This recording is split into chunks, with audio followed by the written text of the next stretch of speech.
नमस्कार, कार्यक्रम खबर दुनिया की में आपका स्वागत है। बीते हफ्ते में विश्व भर में राजनीतिक गहमा गहमी दिखी तो कूटनीतिक दांवपेच भी। अगले आधे घंटे में आपको बताएंगे कैसे सऊदी अरब कदम बढ़ा रहा है बदलाव की ओर। क्या महत्वपूर्ण घटा ट्रंप के एशिया दौरे में? किस समस्या से जूझ रही है ब्रिटेन की सरकार? क्या खत्म होगा कांगो में अस्थिरता का दौर? और साथ ही आपको दिखाएंगे सीरिया की एक मां का दर्द भी। आपके साथ मैं हूं ममता चोपड़ा। सबसे पहले शुरुआत बड़ी खबरों के साथ। सीरिया युद्ध का कोई सैन्य हल नहीं। अमेरिकी राष्ट्रपति डोनाल्ड ट्रंप और रूस के राष्ट्रपति व्लादिमीर पुतिन के बीच बनी सहमति। दोनों नेताओं ने आतंकी संगठन आईएस को नेस्तनाबूद करने की दोहराई प्रतिबद्धता। लेबनान के प्रधानमंत्री साद हरीरी के इस्तीफे को लेकर सऊदी अरब और लेबनान में तनाव। लेबनान ने सऊदी पर हरीरी को नजरबंद करने का लगाया आरोप। सऊदी अरब ने आरोप को किया खारिज। जर्मनी की चांसलर एंगेला मर्केल ने ग्लोबल वार्मिंग से निपटने में सभी देशों से अपनी जिम्मेदारी निभाने की अपील की। बॉन में चल रहे जलवायु परिवर्तन सम्मेलन में कई मुद्दों पर सहमति बनाने की कोशिश। ब्रिटेन में मंत्रियों का इस्तीफे का दौर। वरिष्ठ मंत्री प्रीति पटेल को इजरायल के नेताओं के साथ अनौपचारिक गुप्त बैठकों को लेकर देना पड़ा इस्तीफा। इससे पहले 2 मंत्री दे चुके हैं इस्तीफा। एशिया प्रशांत व्यापार संधि पर अमेरिका के बिना ही आगे बढ़ने पर सहमत हुए 11 देश। कहा, समझौते के मुख्य तत्वों पर सदस्य देशों के बीच बनी सहमति। एशिया पैसिफिक सम्मेलन में अमेरिकी राष्ट्रपति डोनाल्ड ट्रंप और रूसी राष्ट्रपति व्लादिमीर पुतिन की मुलाकात हुई। इस दौरान दोनों नेताओं के बीच इस बात पर सहमति बनी कि सीरिया के हालात युद्ध के जरिए नहीं बदले जा सकते। दोनों नेताओं ने आतंकी संगठन आईएस के खात्मे के प्रति अपनी प्रतिबद्धता को दोहराया। सीरिया के एयरबेस पर अमेरिका की ओर से किए गए मिसाइल हमले के बाद से दोनों देशों के बीच तल्खियां काफी बढ़ गई थीं। सीरिया को लेकर पिछले 6 सालों से अमेरिका और रूस के बीच गतिरोध चल रहा है। और अपने एशियाई देशों के दौरे के दौरान ट्रंप ने वियतनाम में एशिया प्रशांत आर्थिक सहयोग यानी एपेक सम्मेलन में हिस्सा लिया, जहां ट्रंप ने प्रधानमंत्री नरेंद्र मोदी और उनकी नीतियों की जमकर तारीफ की, तो वहीं चीन की व्यापार नीति की आलोचना करते हुए इंडो पैसिफिक की वकालत भी की। यहां दिए बयानों से इस क्षेत्र में बदलते समीकरणों के संकेत स्पष्ट दिख रहे हैं। एशिया प्रशांत आर्थिक सहयोग यानी अपेक सम्मेलन में अमेरिकी राष्ट्रपति डोनाल्ड ट्रंप ने प्रधानमंत्री नरेंद्र मोदी की जमकर तारीफ की। अमेरिकी राष्ट्रपति ने देश को तरक्की की रफ्तार बढ़ाने के लिए पीएम मोदी की नीतियों को सही माना। ट्रंप ने कहा कि अर्थव्यवस्था को बाहरी दुनिया के लिए खोलने के बाद से भारत ने असाधारण विकास किया है। इससे देश में लगातार बढ़ रहे मध्य वर्ग के लिए मौकों की नई दुनिया सृजित हुई है। साथ ही उन्होंने चीन की व्यापार नीति की आलोचना करते हुए कहा कि अमेरिका इस मसले पर आंखें मूंद कर चुप नहीं बैठेगा। Prime Minister Modi has been working to bring that vast country and all of its people together as one, and he is working at it very, very successfully indeed. सम्मेलन में ट्रंप ने इंडो पैसिफिक की वकालत की। यहाँ Indo का मतलब हिंद महासागर और पैसिफिक का प्रशांत महासागर से है। ट्रंप द्वारा इंडो पैसिफिक के इस्तेमाल ने भारत, अमेरिका, जापान और ऑस्ट्रेलिया के बीच उस चतुष्कोणीय रणनीतिक सहयोग की अटकलों को हवा दे दी है, जिसके तहत चीन के बढ़ते प्रभुत्व पर नकेल लगाने की बात कही जा रही है। I will make bilateral trade agreements with any Indo-Pacific nation that wants to be our partner and that will abide by the principles of fair and reciprocal trade. What we will no longer do is enter into large agreements that tie our hands, surrender our sovereignty, and make meaningful enforcement practically impossible. APEC में दुनिया के 21 प्रभावशाली देश शामिल हैं। वर्ष 1989 में अस्तित्व में आए इस संगठन में एशिया और प्रशांत क्षेत्र में आने वाले देश शामिल हैं। इसका मुख्यालय सिंगापुर में है। इन देशों का वैश्विक अर्थव्यवस्था के जीडीपी में 60% तक की हिस्सेदारी है। अमेरिकी राष्ट्रपति डोनाल्ड ट्रंप एशियाई देशों के दौरे पर हैं। इस दौरे के दौरान जहां दक्षिण कोरिया में ट्रंप ने उत्तर कोरिया को चेतावनी दी, तो वहीं उत्तर कोरिया ने भी पलटवार करते हुए कड़ी प्रतिक्रिया दी। लेकिन वहीं उत्तर कोरिया का सहयोगी चीन के दौरे पर ट्रंप सुरक्षा से जुड़े मुद्दों पर चीन को साथ लेकर चलने के इच्छुक दिखे। और चीन ने भी ट्रंप के इस दौरे को दोनों देशों के बीच बेहतर रिश्तों के नए अध्याय की शुरुआत का संकेत बताया है। अमेरिकी राष्ट्रपति डोनाल्ड ट्रंप दक्षिण कोरिया के राजधानी सियोल में उत्तर कोरिया पर पर्याप्त दबाव न बनाने को लेकर चीन की कड़ी आलोचना कर रहे थे, लेकिन बीजिंग पहुंचते ही उनके सुर नरम पड़ गए। उन्होंने कहा कि अमेरिका और चीन मिलकर सुरक्षा की समस्याओं को हल कर सकते हैं। दोनों देशों ने उत्तर कोरिया, व्यापार, गैर कानूनी दवाएं और अंतर्राष्ट्रीय स्थिरता जैसे मुद्दों पर और सहयोग बढ़ाने का संकल्प लिया। ट्रंप ने दोनों देशों के बीच सहयोग को बढ़ाने पर जोर दिया। अमेरिकी जनता की ओर से मैं राष्ट्रपति शी जिनपिंग को आश्वस्त करना चाहता हूं कि हम दोनों देशों की दोस्ती को आने वाले समय में और मजबूती प्रदान करेंगे। अक्सर चीन को निशाना बनाने वाले ट्रंप का बीजिंग पहुंचने पर जोरदार स्वागत किया गया। राष्ट्रपति शी जिनपिंग ने दोनों देशों के रिश्ते एक ऐतिहासिक शुरुआत के बिंदु पर पहुंच गए हैं, इस तरह की बात कही। हम निश्चित रूप से अमेरिका चीन के संबंधों में एक नया आयाम जोड़ेंगे।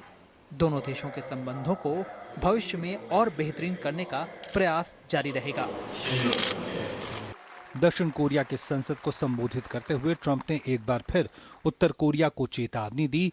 उन्होंने कहा कि उत्तर कोरिया का परमाणु कार्यक्रम उसे गंभीर खतरे में डाल रहा है। ट्रंप ने कहा कि अमेरिका उत्तर कोरिया के साथ टकराव नहीं चाहता, लेकिन टकराव होता है तो वो भागेगा भी नहीं। हमें कमजोर समझने की भूल ना करें। हमें अपने नागरिकों की सुरक्षा और उसकी स्वतंत्रता की रक्षा करना अच्छी तरह आता है।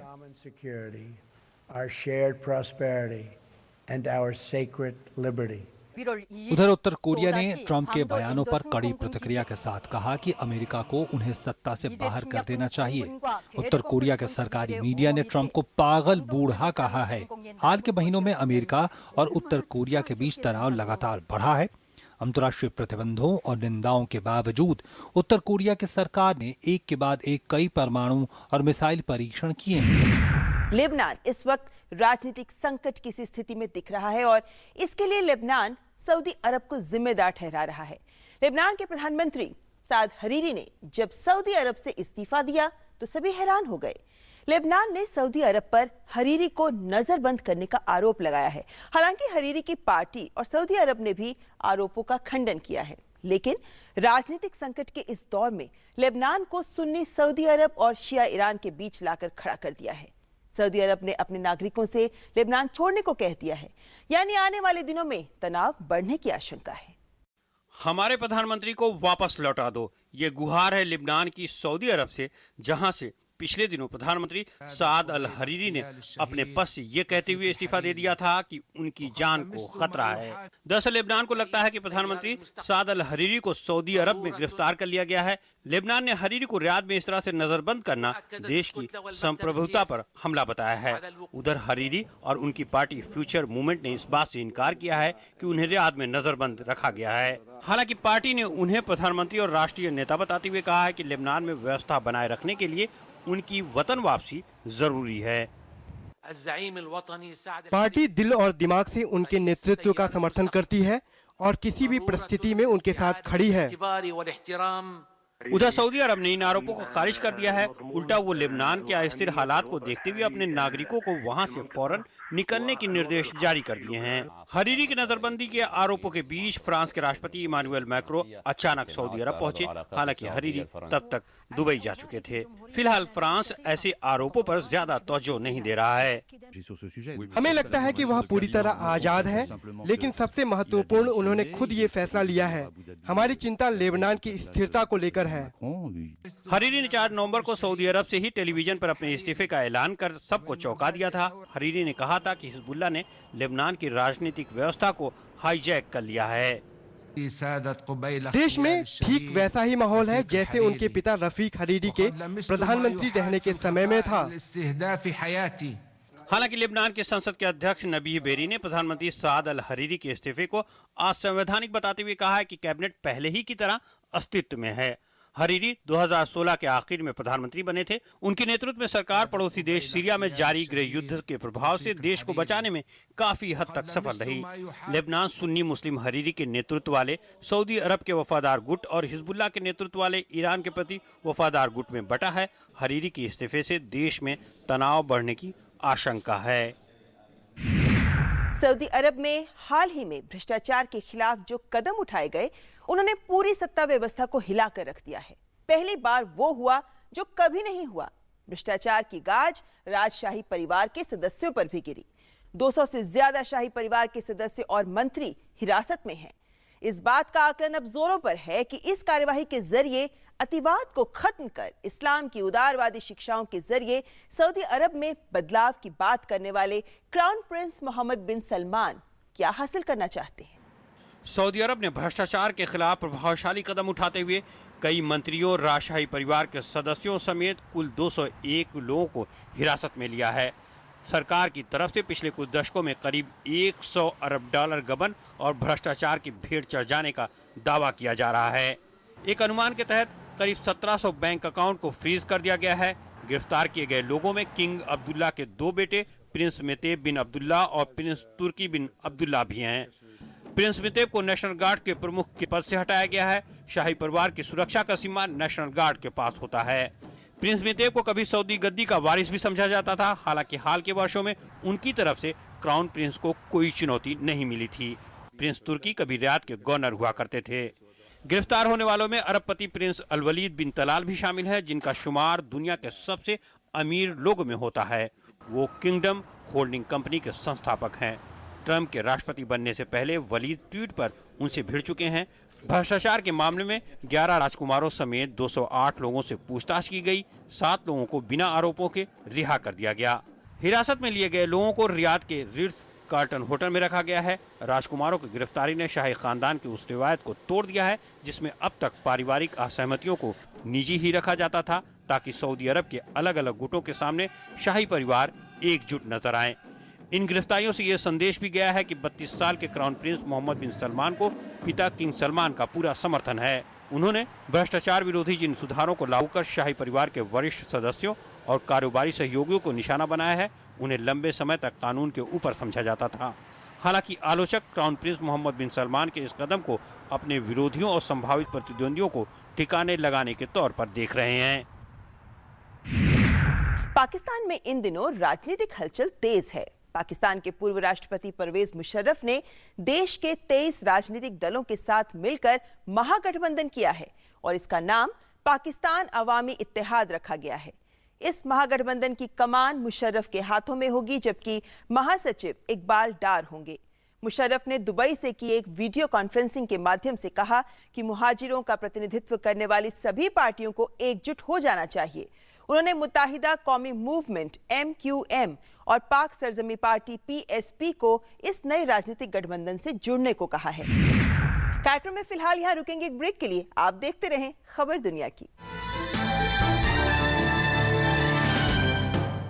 दादी दादी के जाने से पहले पोता पोती का मुंह दिखा दो, यही कहा गया ना तुमको। ये पढ़। अब नए गर्भ निरोधक इंजेक्शन आ चुके हैं। ये तू पढ़। महिला एक बार इंजेक्शन लगवाए तो 3 महीने के लिए निश्चिंत हो जाए। समझ गए ना दादी क्या चाहती है। परिवार सोच समझ कर बढ़ाओ, खुश रहो। सेहत और सोच दोनों से तैयार होकर परिवार बढ़ा रहा है इंडिया। फोन करें और सब जानकारी पाइए। जोड़ी जिम्मेदार जो प्लान करे परिवार। स्वच्छ पानी तो आपने पी लिया, लेकिन यहाँ स्वच्छता रखना किसकी जिम्मेदारी है? चिप्स तो इन्होंने खाया, पर ये खाली पैकेट किसकी जिम्मेदारी है? सही सामान तो मिल गया और खाली पैकेट, ये किसकी जिम्मेदारी है? समझदार ग्राहक न सिर्फ सही सामान खरीदता है, बल्कि अपने कचरे का सही निपटान भी करता है। आप भी समझदार ग्राहक बनिए और स्वच्छ भारत का सपना सच कीजिए। जागो ग्राहक जागो। भैया जी सारी तैयारी कर ली अपने गोपाल की शादी की। लच्छू सब संभाल रहा है। भैया जी जूते आ गए हैं, शेरवानी फिट करा लिया है। वहाँ बात की। भैया जी ऐसी बातों में मर्दों का क्या काम? वाह, जब बहू आएगी तुझे पूछेगी बुड़बक कि परिवार नियोजन का कौन सा तरीका अपनाना है तो क्या कहेगा? लच्छू संभाल रहा है। सिर्फ शादी नहीं, शादी के बाद की समझदारी की तैयारी करो। सेहत और सोच दोनों से तैयार होकर परिवार बढ़ा रहा है इंडिया। फोन करें और परिवार नियोजन से जुड़ी सब जानकारी पाएं। जोड़ी जिम्मेदार जो प्लान करे परिवार।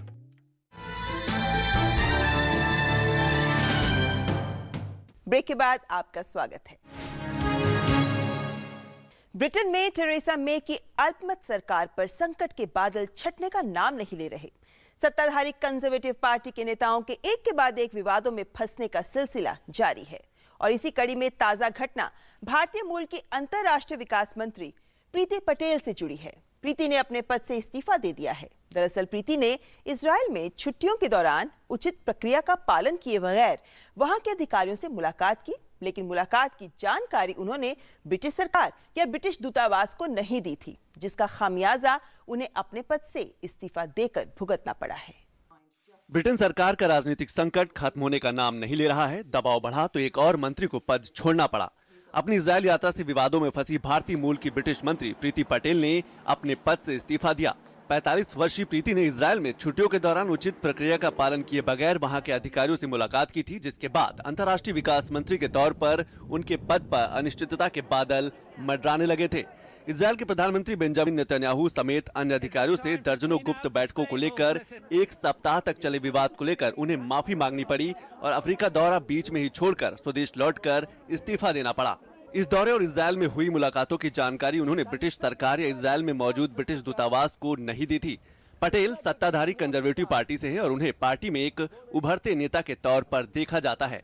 वो सरकार में कई भूमिकाएं निभा चुकी हैं। बीते साल जून में पटेल को अंतर्राष्ट्रीय विकास मंत्री बनाया गया था। वो ब्रिटेन की विकासशील देशों को दी जाने वाली आर्थिक मदद का काम देखती थी।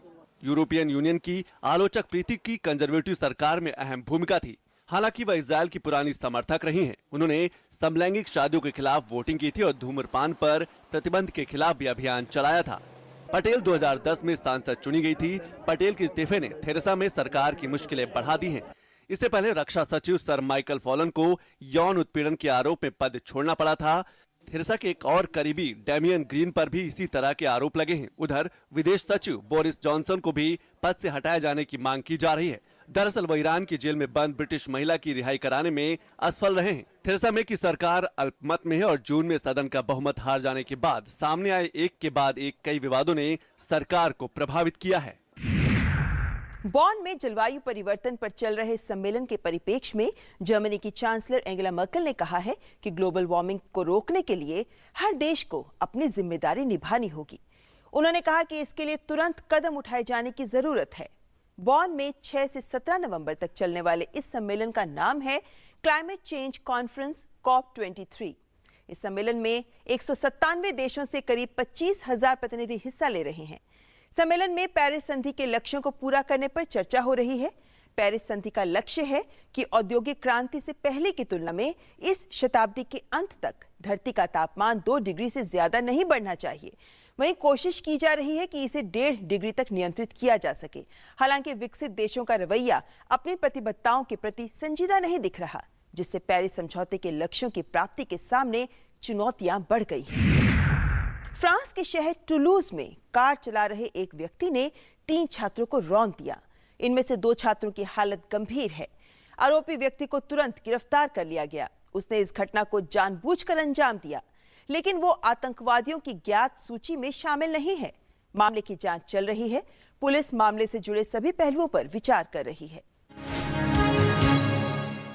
राष्ट्रपति डोनाल्ड ट्रंप की अमेरिका पहले की नीति के तहत एकला चलो का मार्ग अपनाने के बाद एशिया प्रशांत क्षेत्र के 11 देशों के व्यापार मंत्रियों ने अमेरिका के बिना ही प्रमुख व्यापार समझौते ट्रांस पैसिफिक पार्टनरशिप पर आगे बढ़ने पर सहमति जताई है। इस साल की शुरुआत में अमेरिका ने खुद को इस व्यापार समझौते यानी ट्रांस एशिया साझेदारी TPP से अलग कर लिया था। एपेक शिखर सम्मेलन से इतर सदस्य देशों ने संयुक्त बयान में कहा कि वो समझौते के मुख्य तत्वों पर सहमत हुए हैं। खबरें और भी हैं, लेकिन फिलहाल यहाँ रुकेंगे एक ब्रेक के लिए। आप देखते रहें खबर दुनिया की।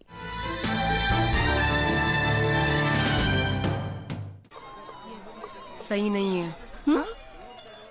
ये अभी भी खुले में शौच गलत है। हाँ? गलत है। मिलकर आवाज उठाओगी तो गांव वालों को ये आदत बदलनी पड़ेगी। जब मिलकर बोलेगी नारी तो सुनेगी दुनिया सारी। जब मिलकर बोलेगी नारी सुनेगी दुनिया सारी। दरवाजा बंद तो बीमारी बंद।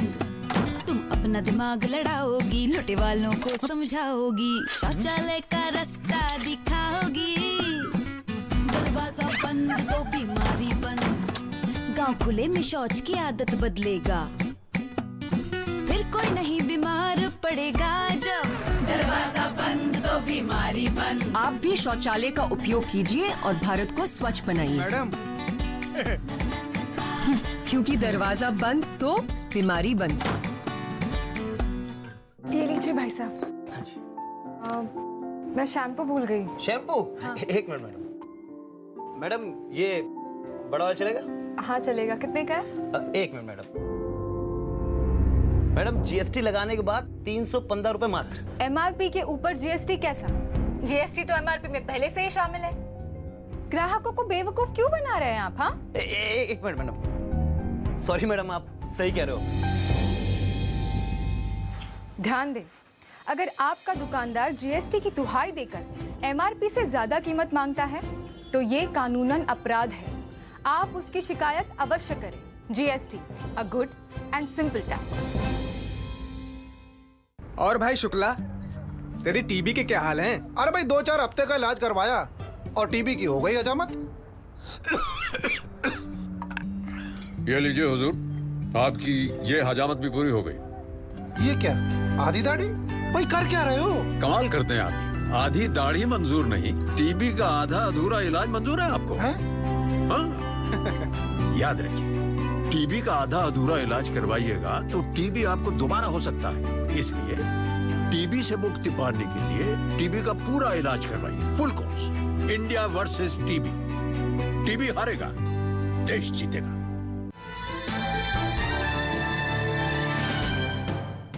ब्रेक के बाद आपका स्वागत है।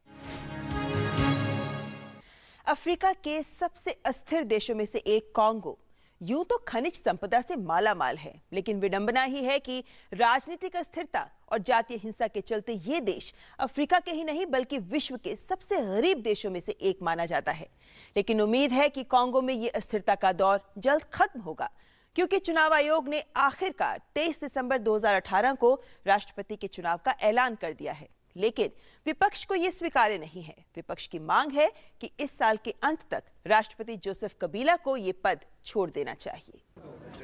कांगो के कई हिस्सों में बढ़ती हिंसा की घटनाओं का हवाला देकर चुनाव कराने में देरी कर रहे चुनाव आयोग ने आखिरकार 23 दिसंबर 2018 को राष्ट्रपति चुनाव का ऐलान कर दिया। इसके साथ ही राष्ट्रपति जोसेफ कबीला के लिए अगले 14 महीनों तक पद पर बने रहने का रास्ता भी साफ हो गया। कांगो में नवंबर 2016 में राष्ट्रपति चुनाव होना था, लेकिन कासाई प्रांत में भीषण हिंसा और चुनाव कराने के लिए जरूरी सुविधाओं के पूरा न होने का हवाला देकर चुनाव टाले जा रहे थे। दिसंबर 2018 में एक ही दिन में राष्ट्रपति, संसद, प्रांतीय और स्थानीय चुनाव कराए जाएंगे। विपक्ष और दूसरे संगठनों ने इस समय सीमा पर चिंता जताई है।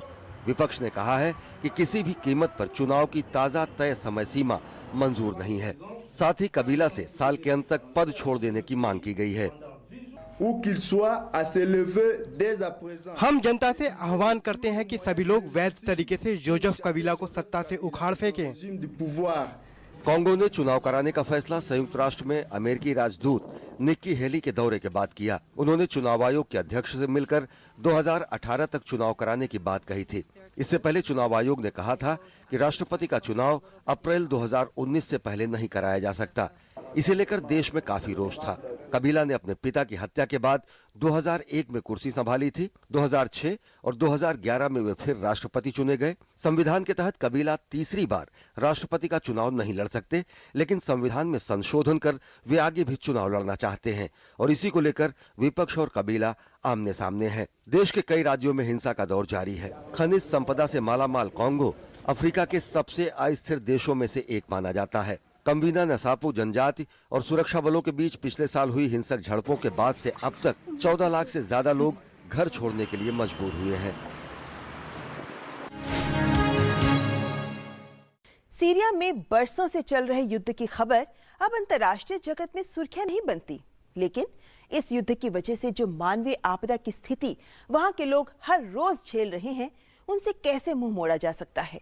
जंग के शोर तले माताओं की सिसकियां और बच्चों का विलाप और हृदय रुदन किसी का भी दिल छल नहीं कर सकता है।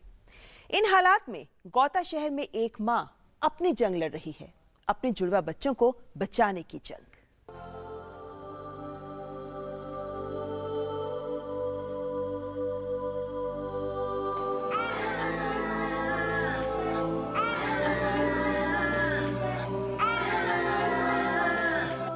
भूखे बच्चों की तसल्ली के लिए माँ ने फिर पानी पकाया देर तक। किसी शायर की ये पंक्ति एक सीरियाई माँ की बेबसी, लाचारी और मजबूरियों पर खरी उतरती है, जिसके नवजात बच्चे भूख से बिलबिला रहे हैं। गला फाड़ कर रोते बच्चों की चीख जब हद को पार कर जाती है तो माँ खुद को तसल्ली देने के लिए स्टोव पर पानी चढ़ा देती है।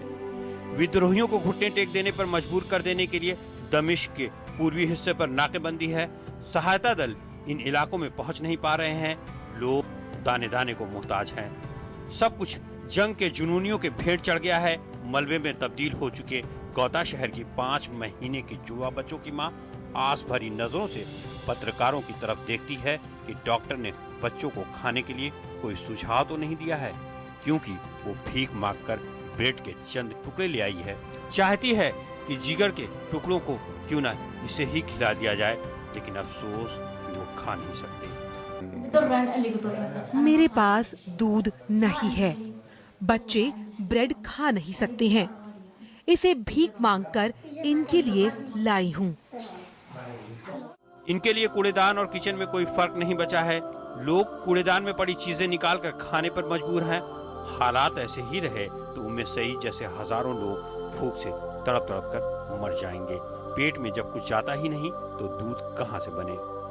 उम्मे सईद जब बच्चों को छाती से लगाती हैं तो खीज और गुस्से से बच्चों की रोने की आवाज पहले से कहीं तेज हो जाती है। ऐसे हालात का सामना कर रही एक लाचार माँ के पास अपने भूखे बच्चों के लिए दुनिया से दूध की भीख मांगने के सिवा बचता ही क्या। मैं दूध के लिए अपने बच्चों को सीने से लगाती हूँ, लेकिन उन्हें दूध नहीं मिलता। मिलेगा भी कैसे? मैंने पिछली रात से कुछ नहीं खाया है। मैं बिना खाए ही सोती हूँ। उम्मे सईद अपने जुड़वा बच्चों के बचाने की चुनौतियों से जंग लड़ रही हैं, इस उम्मीद के साथ कि शायद युद्ध के बादल छट जाएं, किसी को उनकी बेबसी पर तरस आ जाए। लेकिन उस माँ का क्या कहना जिसका बच्चा पैदा होते ही बूढ़ा हो गया, हालात की ताब ना लाकर दम तोड़ दिया। एक माँ ने बूढ़े बच्चे को जन्म दिया था। उसका वजन महज 1.9 किलोग्राम था, जबकि एक सामान्य बच्चों का भार 3.5 किलोग्राम के आसपास होता है। बच्चा इतना कुपोषित था कि उसकी पसलियां बाहर की ओर दिखाई दे रही थीं। कमजोरी इस कदर थी कि वो ठीक तरह से रो भी नहीं पा रहा था। लिहाजा दूसरे ही दिन उसकी मौत हो गई। सीरिया में बरसों की जंग से हजारों बच्चे कुपोषण का शिकार हैं, जिन्हें वक्त रहते बचाने की जरूरत है। फैज अहमद फैज ने सही कहा है कि आदमियों से भरी है ये सारी दुनिया, मगर आदमी को आदमी होता नहीं दस्तयाब। खबर दुनिया के कार्यक्रम के आज के इस अंक में बस इतना ही। आप अपने सुझाव और प्रतिक्रियाएं हमें ईमेल कर सकते हैं। हमारा ईमेल आईडी है khabarduniaki@gmail.com। और चलते चलते आपको छोड़े जा रहे हैं फ्रांस में आयोजित होने वाले गुब्बारों की उड़ान की पहली जयंती के समारोह की रोचक झलकियों के साथ। आप लीजिए इनका लुत्फ। हमें और हमारी पूरी टीम को दीजिए इजाजत। नमस्कार।